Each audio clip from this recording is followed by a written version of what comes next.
is realize that you can still lead a pretty healthy and active lifestyle. It's just not going to be the one you had envisioned for yourself. But the time is going to pass regardless, and it's up to you to make the best of your situation. And my gosh, I mean, it's Thanksgiving already. What the hell? Where did this year go? It was I don't know about y'all, but I had a rough damn year. I had a very rough year. It's going to be interesting holiday season because it's our first one without my mother, and she loved the holidays. But that's not what I wanted to talk about tonight. I got to learn to lighten the hell up. I have to learn how to lighten the hell up.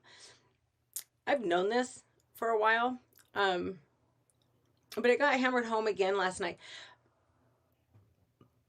My approach to my health and I guess to life overall has just been to put my head down and just try to barrel through it. Just push as hard as I can. Well, with fibromyalgia, that's a really bad idea, and it has not paid off very well for me. But I'm learning. I'm learning to slow down. But I'll be honest, when the stress gets bad, I revert back to my old habits.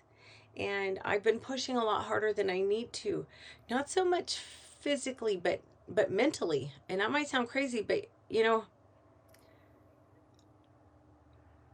when you're dealing with chronic pain, I was first exposed to this idea a while back, and I was like, what the hell do you mean by that? But you have to learn. You have to learn how to just accept a lot of this. You do, because you otherwise you're just butting heads with yourself. You're causing more pain because of all that internal stress. And I was doing a meditation last night. I'd really been working on that, and then I fell back into old habits. And I was doing a meditation last night, and it was about dealing with chronic pain and all the overwhelm and the anxiety and the depression and all these emotions that come with it. And the meditation's like, you just have to accept, I can accept this. You're telling yourself, I can accept this about myself. This is where I'm at. And it hit me. I'm like, my God, I'm back to butting heads with all of this. Well, it doesn't work. It doesn't work. But, here's how I felt.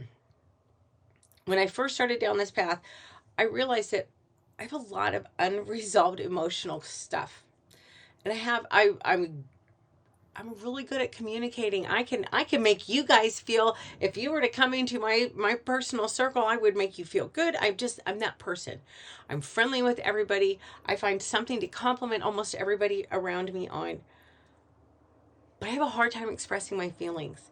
And this lifelong struggle of trying to stuff my emotions down, of not resolving these issues, it left me with no self-esteem. It left me struggling with relationships. Friendships even are really difficult for me.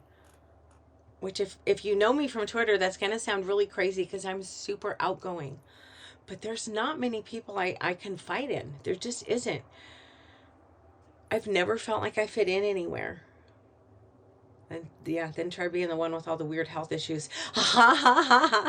But for a long time, I really thought I was irredeemably broken. But then I started learning about unresolved trauma. A good friend of mine who is a counselor recommended, so if you're dealing with a lot of unresolved crap, we all have some degree of it, but some of us have more than others.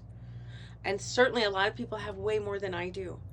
But if that's where you're at, I highly recommend the book, The Body Keeps the Score, because it will teach you that all those pent-up emotions can lead to some very serious health issues. And the more I learn about this stuff, the more convinced I am that that's the underlying problem here. I need to solve that piece of the puzzle if I'm ever going to fix my health. So I finally started learning about emotions, and I realized that going at all of this head on and just trying to tackle it and just plow through it, it's not always a good idea. I used to do cardio kickboxing. Freaking loved it. It was my absolute soulmate workout. I was really passionate about it. The format I did was cardio kickboxing with a lot of dance elements thrown in, which might sound crazy, but it was so much fun. Well, then when I found out about my adrenals being trashed and my Hashimoto's disease, and like my whole endocrine system it's a hot mess. It's not even a hot mess. It's just a damn mess. But the doctors were like, well, you gotta you got to give up your crazy cardio. You can't do it. And I was like, what do you mean? And they said it was depleting me more than I was capable of recovering from. And they set some really strict parameters on me for exercise. They don't want my heart rate going over 120 beats per minute. Well, I have great cardio fitness. My cardio system is, I am in excellent cardio condition. Yo, that's hard. A quick walk puts it over that. And I really struggled. And it was funny because I'm sitting there and bawling because he's giving me all this bad news. And then he tells me he takes away my stress outlet. And he says, you need to lower your stress. I said, how in the hell can I lower my stress? You just took my stress outlet away. But they were right. I had to lighten up. So I started doing yoga again. I don't like yoga. I'm going to be real honest. I don't like yoga very much. I like what yoga does for me. I like how yoga makes me feel. But it's not something I just have a lot of drive to do. But I started doing the yoga. I started when the weather's nice, which isn't going to be for a while because I'm 120-ish miles from the Arctic Circle, literally door to door. Yeah, I won't be outside much, but I like going for walks. I found, of all things, I can't believe that I love this so much. I absolutely freaking love belly dance. And the more I learn about it, it's funny because I've gotten to where I'm just as passionate about that as I was about my turbo kick, which is remarkable. I never would have believed, how fortunate am I that I found two different forms of exercise that just, I know this sounds cheesy, but they fill my soul. Even on really shitty days, excuse my language, today's a high pain day. I did not want to exercise this morning. And I'll be honest, it was a rare session where the whole freaking thing was really challenging because my body hurt so much. Usually I can get caught up in what I'm doing and I can set all that other crap aside. But I couldn't this morning. And I was clock watching. But you know what? I was still smiling. And I was still in a better mood than if I hadn't done it. I have to get back to my meditation. I was meditating every day. Now I meditate 2 or 3 times a week. I've got to do better than that. I know that makes a big difference for me. I have to get back to my Bible time. Although actually right now, I don't have it in here. I'm reading a book it's not the Bible, but it's a 40-day prayer guide, challenge. I don't know how you'd want to, I don't know what you'd really call it. But I have been very faithful about putting in my time with that, and I'm really enjoying it. I've read the book before. It's called Draw the Circle. I've read it before. It's very interesting as my faith has progressed. I'm doing all this on my own. I don't go to church. This is just something I'm doing for me and pretty much on my own. But it's really interesting how much more I'm getting out of the book. So I consider that kind of my Bible time. I journal. I'm journaling as I go through this book. I journal when I'm reading the Bible. All those things really help me. I've kind of started dabbling with biofeedback, but I don't know. I know it's valuable and I understand it, but I don't like the app that I have for it, so I don't do it very much. I had to learn to pay attention. So if you're dealing with a lot of emotional stuff, and it's the holidays, and for a lot of people, this is a hard time of year. So pay attention to how your body, okay, you're feeling sad. How does that feel in your body? For me, I don't want to say negative emotions because emotions aren't really positive or negative. Even our uncomfortable and unpleasant emotions, they serve a purpose. They really do. But for me, the stress emotions, the sadness, depression, fear, anger, worry, all of that to me feels really heavy. And I feel it in my heart. If I'm upset, if I'm angry, if I'm really angry, I feel it in my shoulders. I feel it in my chest. I feel it in my gut. If somebody hurts my feelings, I feel it in my shoulders. I feel it in my heart. I feel it in my gut. But pay attention to that stuff because you'll probably find out, I don't know, you might be different than me, but I'm going to assume that you're going to have this kind of the same pattern that I've had here where these parts where I'm feeling all these emotions that I have a hard time processing, those are the parts of my body that bother me the most, that hurt the most.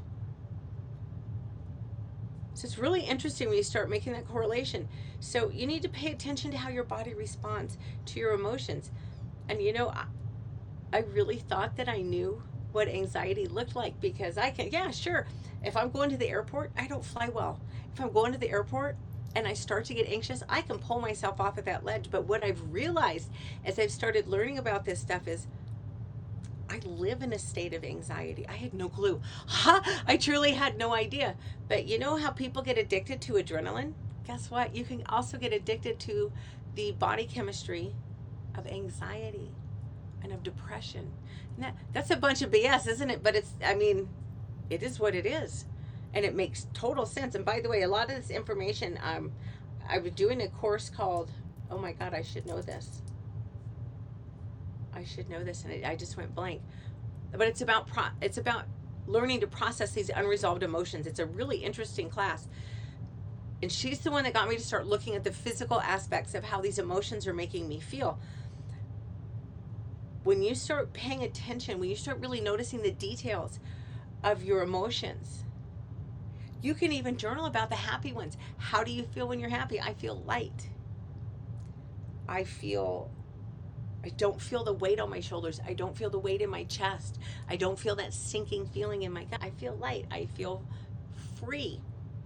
But that stuff, the more details that you can write down in your emotional journal, which I know that sounds a little weird, but I'm telling you, this stuff it's really incredible when you start paying attention to your body and to your emotions.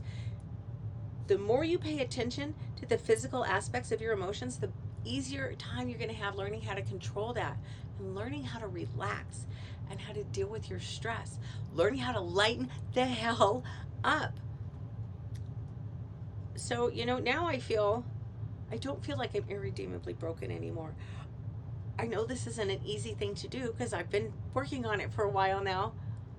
But like I said, things got bad and I went back to my old habits of not doing this work because I don't like none of us like facing these uncomfortable emotions. But they're there for a reason. We need to learn to process them. So I know it's not easy, but it's doable. And I really do see an impact and some improvements. Dance for me is a really good way for me to express myself. That's why I'm so drawn to it. The Bible, my time with God, it helps me focus on what's important. It's helping me figure out what's important because I've been a people pleaser for so many decades that it's hard when someone asks me, what do you want? Like, well, and I'll start, well, I want this, that. Well, no, but what do you want for you? That's hard for me to define, which is really sad. But my time with God, especially when I'm journaling about it, that helps me narrow down, and I'm starting to really figure out what's important to me, what's meaningful to me. Journaling about my emotions, it helps me see the physical impact, the toll that my emotions and my thoughts take. Because that little voice in your head, have you ever really stopped and thought about, where's it come from? Who is that in your head talking to you? When you start going down this, it can get really weird. I spent a lot of time meditating on this and just going, wow, that's some deep stuff. But I have found it to be really important. You're going to have positive influences in your life. I am really, really blessed. I have a group. It's a paid group, in honesty, but we've been meeting the first and third Thursday of the month, 11 months a year. This is our third year, I believe. Wow, time flies. But those people, they help keep me grounded. They're very positive influence on my life. In fact, I went to them this past Thursday and I was like, I have fallen out of all of my good habits. And one of them said, pick up, draw the circle.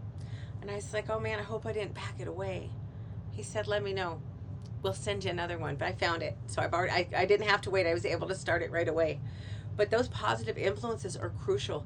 You need a girlfriend. I got my friend Linda. I can tell Linda pretty much anything. And she just listens and she doesn't judge. And she doesn't betray my confidence. If you're not really happy with where your life is, you need to take control of that. You need to fix that. I'm working on it. Are you? Where are you going to be this time next year?